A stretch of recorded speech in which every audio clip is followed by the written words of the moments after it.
যে বড় খবর সেটা হচ্ছে এটাই যে ভারত কিন্তু পাকিস্তানের কড়া জবাব দিল। কেন, কোন বিষয়ে? বিষয়টা এটাই যে পাকিস্তান এই প্রথম আমরা দেখতে পেলাম পাকিস্তানের একটি বহুল প্রচারিত সংবাদ মাধ্যমে 11 তারিখে, যেখানে পাকিস্তানের বিদেশ মন্ত্রকের তরফে ওয়াকফ সংশোধনী আইন 2025 নিয়ে মন্তব্য করা হলো। ভয়াবহ সেই মন্তব্য। কি সেই মন্তব্য আপনাদেরকে দেখাবো।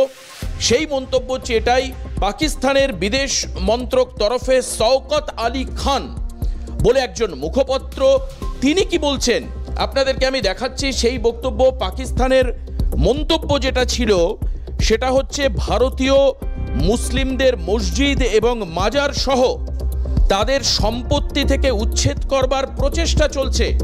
কে বলছেন? বলছেন পাকিস্তানের বিদেশ মন্ত্রকের মুখপাত্র শওকত আলী খান, মিস্টার খান। আর কি বলছেন? মিস্টার খান বলছেন তাদের সম্পত্তি থেকে উচ্ছেদ করার প্রচেষ্টা চলছে।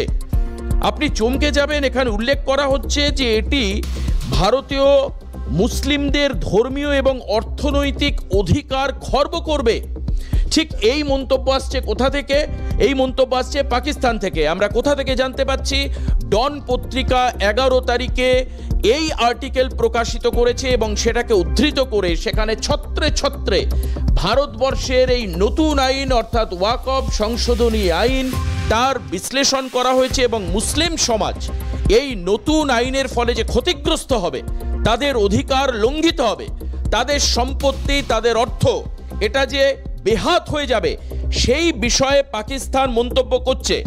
অর্থাৎ এটাকে মিস ইন্টারপ্রেট বলবো নাকি প্রপার ডেসক্রিপশন বলবো সেটা অবশ্যই তর্কের বিষয়।